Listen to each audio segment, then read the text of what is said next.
सास का घूंघट पार्ट 2।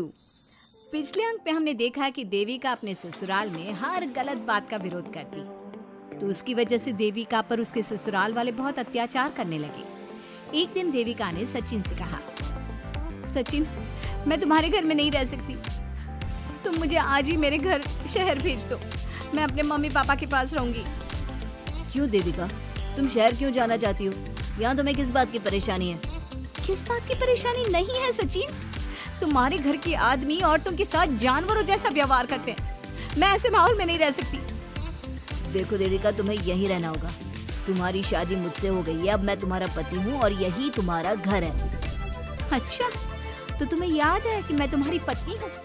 जब तुम्हारे पिताजी और चाचा जी मुझे एक एक हफ्ते के लिए कमरे में बंद कर देते हैं, तब तुम्हें क्यों याद नहीं आता कि जो औरत कमरे में बंद है वो तुम्हारी पत्नी है? जब तुम्हारे जीजाजी और भाई मुझसे बदतमीजी से बात करते हैं, मुझे खाने के लिए कुछ नहीं देते, तब भी तुम्हें याद नहीं आता कि मैं तुम्हारी पत्नी हूँ? देखो देविका, तुम बेकार की बातें मत करो। तुम यहाँ ढंग से रहोगी, सबकी बात मानोगी, तो कोई तुम्हें कुछ नहीं कहेगा। इस तरह जानवर की तरह रहना ढंग से रहना है तो सॉरी सचिन, मैं नहीं रह सकती, मैं आज ही अपने घर जाऊंगी। ये बोलकर देविका अपना सामान पैक कर लेती है और घर से जाने लगती है। सचिन भी उसके पीछे पीछे चलता है और उसे समझाने की कोशिश करता है। जब ये सब जोगिंदर ने देखा तो बोल पड़ा, बहू, यह सब क्या हो रहा है? कहाँ जा रही हो? सचिन, बताओ अपने पिताजी को कि कहाँ जा रही हूँ मैं? तुम्हें शर्म नहीं आती अपने पति का नाम लेते हुए? मैं अपने पति का नाम ले रही हूँ, इसमें आपको क्या परेशानी है? आपका नाम तो नहीं ले रही हूँ ना? देविका, ये किस तरह से बात कर रही हो तुम पिताजी से? जिस तरह से करनी चाहिए उस तरह से कर रही हूँ बात। इससे अच्छी तरह से मैं तुम्हारे घर के किसी भी आदमी से बात नहीं कर सकती। तीनों की बात सुनकर घर के बाकी लोग भी वहाँ आ जाते हैं। तभी जोगिंदर कहता है, हमारे घर की औरतें अपने मर्दों का नाम नहीं लेती। तुम्हारे शहर में होता होगा, लेकिन हमारे यहाँ पर ऐसा कुछ नहीं होता। बहू, सचिन तुम्हारा पति है, तुम उसका नाम मत लिया करो। तुम अपने पति का नाम लेने की जगह ए जी, ओ जी, सुनो जी कहा करो। पति ना परमेश्वर होता है। तो परमेश्वर का तो हम नाम लेते हैं। क्यों माँ जी, क्या आप अपने इष्ट देव का नाम नहीं लेती? माँ जी, ये सब इन पुरुषों के बनाए तौर तरीके हैं, औरतों को दबाने के लिए। ये बेशर्म लड़की ऐसा नहीं सुधरेगी। ये हमारे घर की औरतों को भड़का रही है। सचिन, तुम इसे चुप कराओगे या फिर मैं करूं? नहीं पिताजी, मैं अभी समझा देता हूँ। चलो देविका अंदर, और कितना तमाशा बनाओगी मेरा। सचिन, मैं अंदर नहीं बाहर जाऊंगी, अब मैं यहाँ नहीं रह सकती। देविका की बात सुनकर महेंद्र कहता है, भाई साहब, ये लड़की इस घर से और गांव से बाहर ना जानी चाहिए, नहीं तो हमारे घर और गांव की औरतें भी ऐसी ही हरकतें करेंगी, वो भी मर्दों के खिलाफ बगावत करेंगी।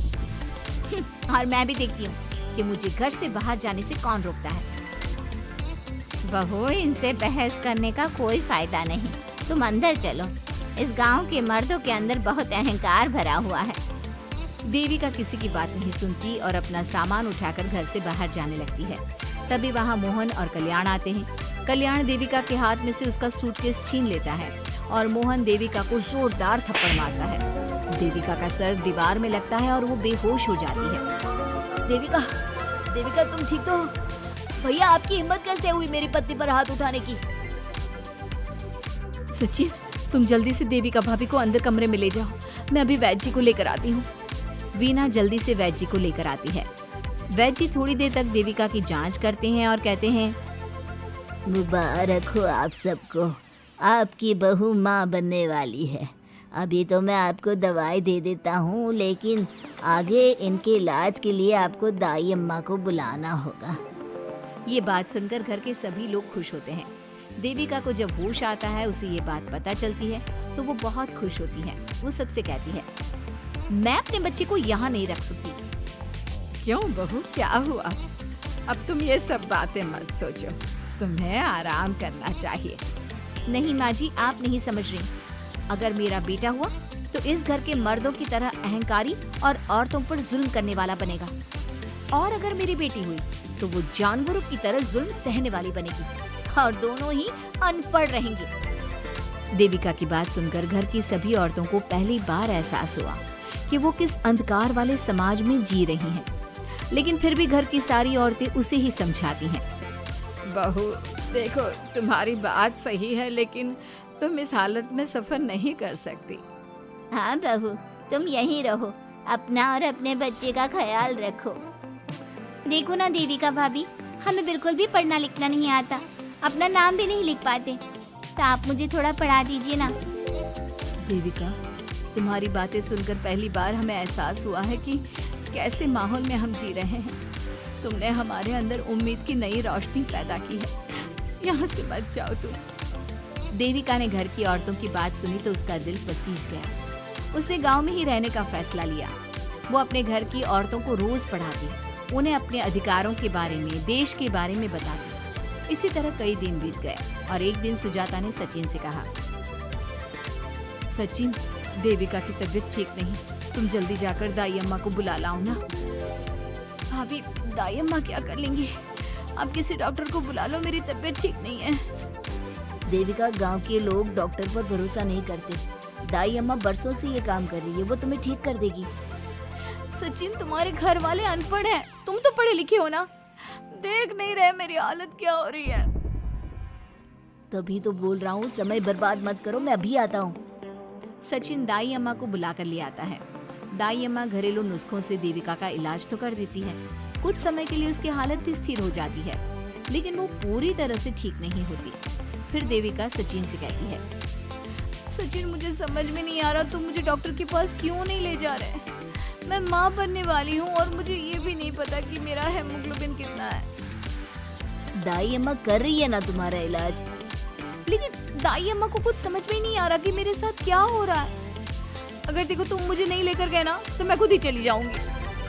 अगले दिन देविका की तबीयत दोबारा बिगड़ जाती है और दाई अम्मा के किसी भी नुस्खे से वो ठीक नहीं हो रही थी। देविका ने सारी हिम्मत जुटाई और वो अकेली ही डॉक्टर के पास जाने लगी। उसे देखकर मोहन कहता है, बहू, इस हालत में कहाँ जा रही हो?